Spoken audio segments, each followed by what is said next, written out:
you're anything like me, you probably get to the pointy end of the year like we are now in December, rolling through into the new year, 2025. And you're maybe spending a bit of time reflecting on the year that's traveled before you and looking at your work, your relationships, your money, how happy you've been, and various other things, and ruminating on what you got done and maybe what you didn't get done, and perhaps thinking about, well, how can I get more stuff done in 2025? Because I can guarantee as well, and imagine because you're a subscriber to this channel or watching this video, that as a business owner, you probably get a million ideas each and every second that you live. And as much as they're all fantastic ideas, there's just no humanly possible way that you can probably even do a tiny fraction of a percentage of those things. However, it's likely that you do want to be a little bit more productive and perhaps earn more money next year, or just get more stuff done. And so in this short video, I'm going to be sharing just one really simple way that I managed to set and achieve big, hairy, audacious goals for myself. I don't think there's one that I haven't met yet, but I'm going to talk you through just this simple framework that I use in order to get stuff done. But what it means is you've got to be selective. There are going to be some choices that you've got to make. I know you've got hundreds of fantastic ideas, but you are going to have to narrow it down. Quite simply, there's Pareto principle, which is 80-20. There'll be 20% of the things you do in your business that contribute towards 80% of the outputs. I'm actually a firm believer in the 4% rule, the 20% of the 20%. There are 4% of the things which you do that make the biggest impact overall in your business and to your life. And I would suggest that they might be clues as to what you should be doubling down on in 2025. Most of the time when I have this conversation with business owners, their focus turns to marketing activities. So in order to build your personal brand and get your name out there and generate some interest in your business, you've actually got to do this thing called marketing. That tends to take quite a lot of effort. But one of the things that I've discovered, and this is the first part of the framework, is once you've found the things in your marketing mix which you know work on time and time again for you and your business, those are likely the things that you want to double down on,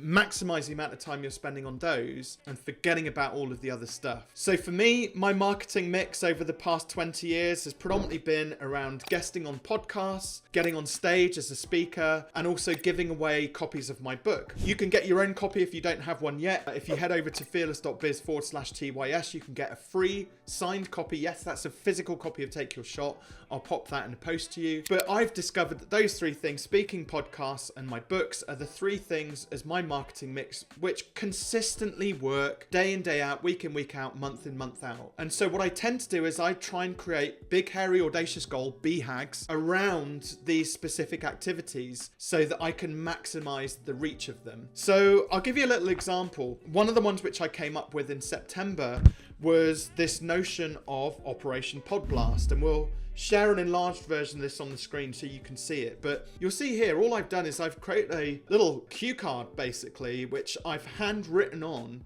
I mean, there's loads of fancy tools out there that you can get, like Todoist is one which I've used in the past. Number of like task related tools that you can get which tell you, send you reminders and stuff like that, which is great if you're fully, into your technology and don't mind getting notifications popping off every 5 seconds. But what I've noticed is over time, I've become a little bit desensitized to those apps and the notifications, because along with like the good positive notifications like Todoist, there's lots of other not so positive notifications, and no matter how much I try and get rid of them off my phone, off my PC, they always seem to stick around and annoy me. So eventually I kind of just ignore all of the notifications. I'm just one of those people.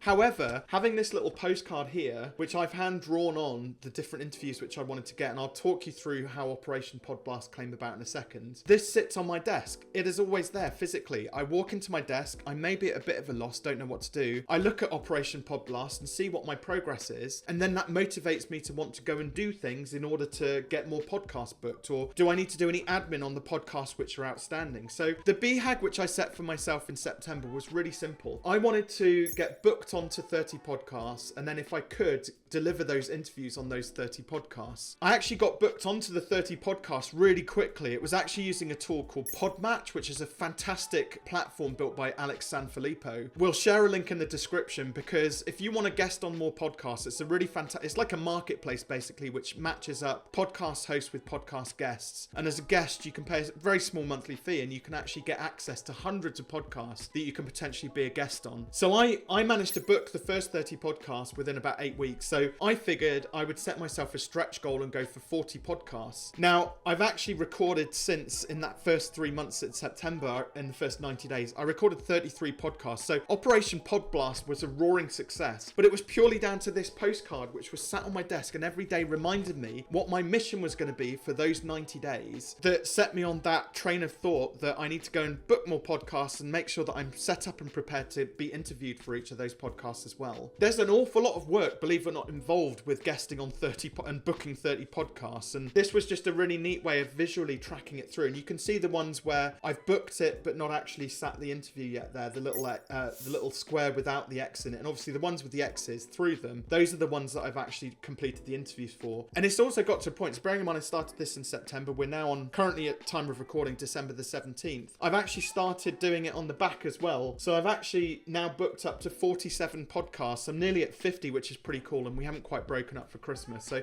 I might just make the 50 there, and then a majority of those 3 or 4/5 of the way through actually recording them. So having a manual way of recording the process of your big, hairy, audacious goals is a really fantastic and simple way of getting more stuff done. Very focused way of getting stuff done. So first of all, step 1 is come up with what's your big, hairy, audacious goal going to be. If it's to write the book, your goal might be to write 500 words a day over the course of 200 days. If I've done my maths right, that should be, well, that's going to be about 100,000 words. That's probably a bit too much for a book, but you get the picture. So decide on what your big, hairy, audacious goal is. Break it down into smaller chunks. How are you going to know whether you completed each of those tasks each day or not? And then as you make progress through it, start to tick it off and make sure it's physical and it's somewhere where you're going to see it every day, because that will definitely motivate you to get stuff done. That's it. That's a really simple framework. And probably once I've finished completing this, I'll find something another crazy big, hairy, audacious goal to do and to consume my life. I've got a book which I'm in the process of finishing up as well, using the same methodology. I'm about 30,000 out of 40,000 words written. So I just chip away at it, 200 or 300 words a day, just break it down into small manageable chunks. You'll get to the end of the year, and I know now, having recorded, 33 podcasts out of 40, I know what impact that is going to have on my personal brand. I'm going to have a ton of backlinks coming to my website. I'm going to have a load of people requesting free copies of my book. So it's fantastic from a marketing perspective. And I can rest easy over the Christmas period now, knowing that I've done all of that hard work and I will be reaping the rewards heading into 2025. I've just got to decide now on what it is that I'm going to be doing in 2025.